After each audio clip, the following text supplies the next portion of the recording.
The human skull is made up of 8 cranial bones that surround and protect the brain, and 14 facial bones that form the underlying structure of the face and support for the teeth.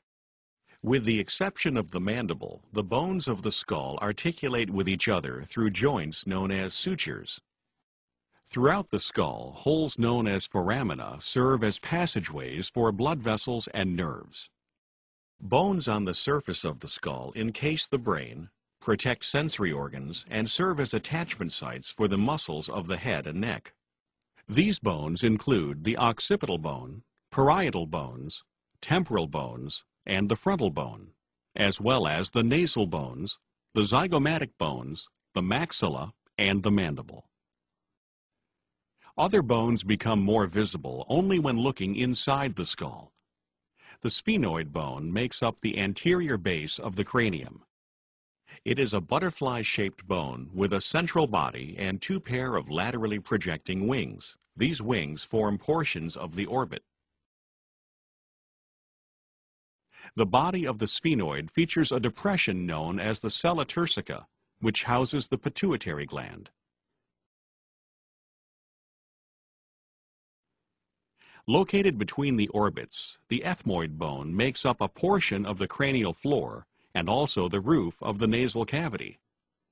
An inferior projection, the perpendicular plate of the ethmoid bone, forms part of the nasal septum. The crista galli projects superiorly from the ethmoid bone and serves as the attachment point for the falx cerebri, a dural fold. Extending laterally from the crista galli is the cribriform plate, a perforated area through which the olfactory nerves pass. The 2 L-shaped palatine bones form the posterior third of the hard palate, part of the nasal cavity, and a portion of the orbit. The small, thin lacrimal bones make up the anterior portion of the medial wall of each orbit. A groove known as the lacrimal groove helps to form the nasolacrimal canal, which contains a duct that allows tears to travel to the nasal cavity. The vomer is an elongated, plow-shaped bone that forms the inferior and posterior part of the nasal septum. The internal and external skull bones articulate precisely, forming an intricate structure perfectly suited to its functions.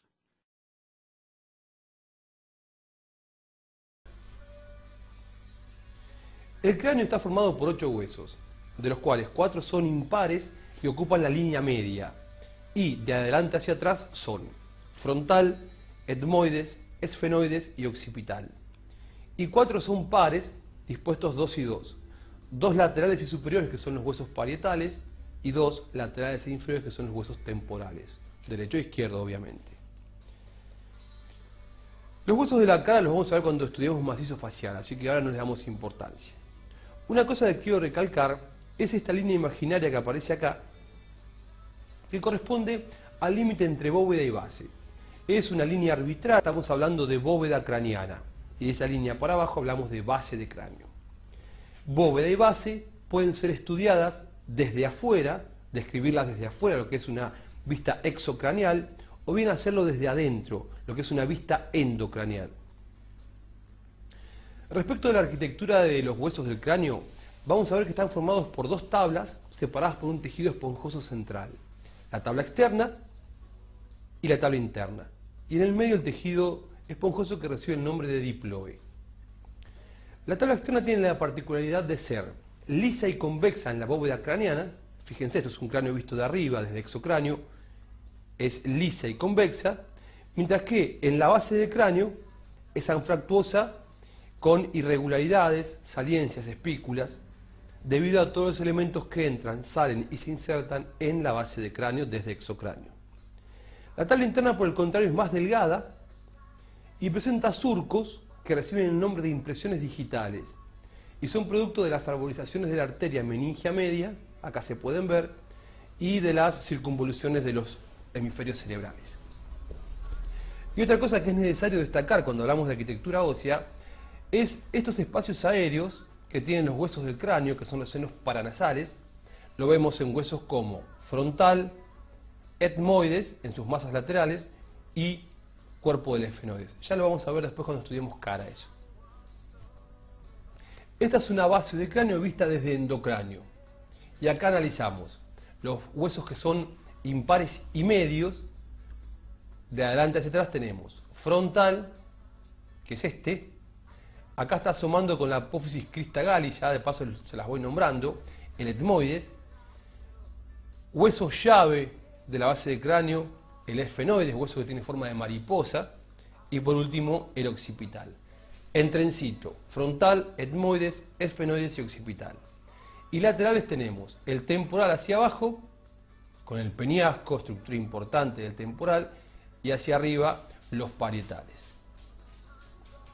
Le damos color y acá vemos cómo están distribuidos. División de la base del cráneo desde endocráneo. ¿Qué significa esto? Significa que a los fines didácticos podemos dividir la base del cráneo en 3 zonas. Y lo hacemos por 2 líneas imaginarias. Una, esta primera, que corre por el borde posterior de las alas menores del esfenoides, las apófisis clinoides anteriores y el borde anterior de la silla turca, y de otro lado lo mismo, clinoides anteriores y borde posterior del ala menor del esfenoides. Y una segunda línea que va a correr por el borde superior del peñasco del temporal, las clinoides posteriores, el borde posterior de la silla turca, las clinoides posteriores del lado izquierdo y el borde superior del peñasco del otro lado. De esta manera tengo la fosa cerebral anterior, la fosa cerebral media y la fosa cerebral posterior. Esta es la base, la bóveda de cráneo vista desde afuera. Esto es anterior, esto es posterior. Este es el hueso frontal, los 2 huesos parietales a los laterales y el occipital hacia atrás.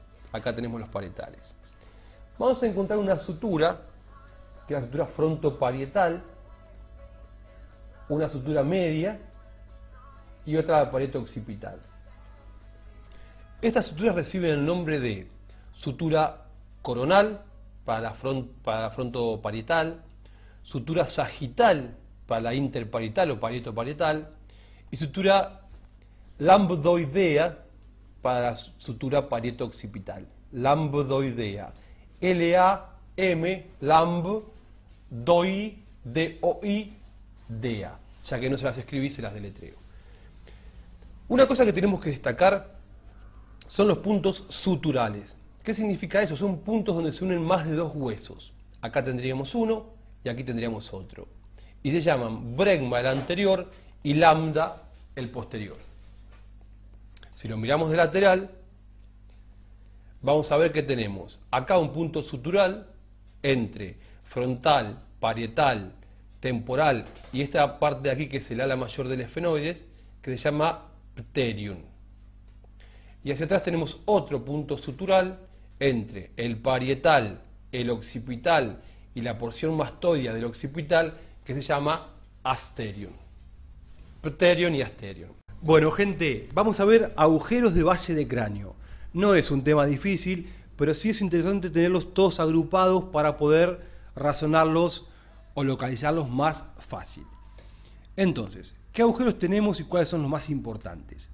Esto es una base de cráneo vista desde adentro, vista desde el endocráneo, y les marco entre la apófisis crista galli y la porción vertical del frontal al agujero ciego, que se llama ciego porque no da paso a nada, sino que va a insertar a la hoz del cerebro.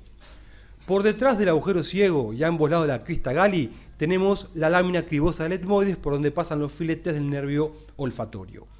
Acá les marco la silla turca, ala menor del esfenoides y ala mayor. El ala menor nace de 2 raíces que van a delimitar el agujero óptico. Entonces, ¿dónde está y a qué da paso el agujero óptico? Está entre las 2 raíces de inserción del ala menor del esfenoides y da paso al nervio óptico y a la arteria oftálmica.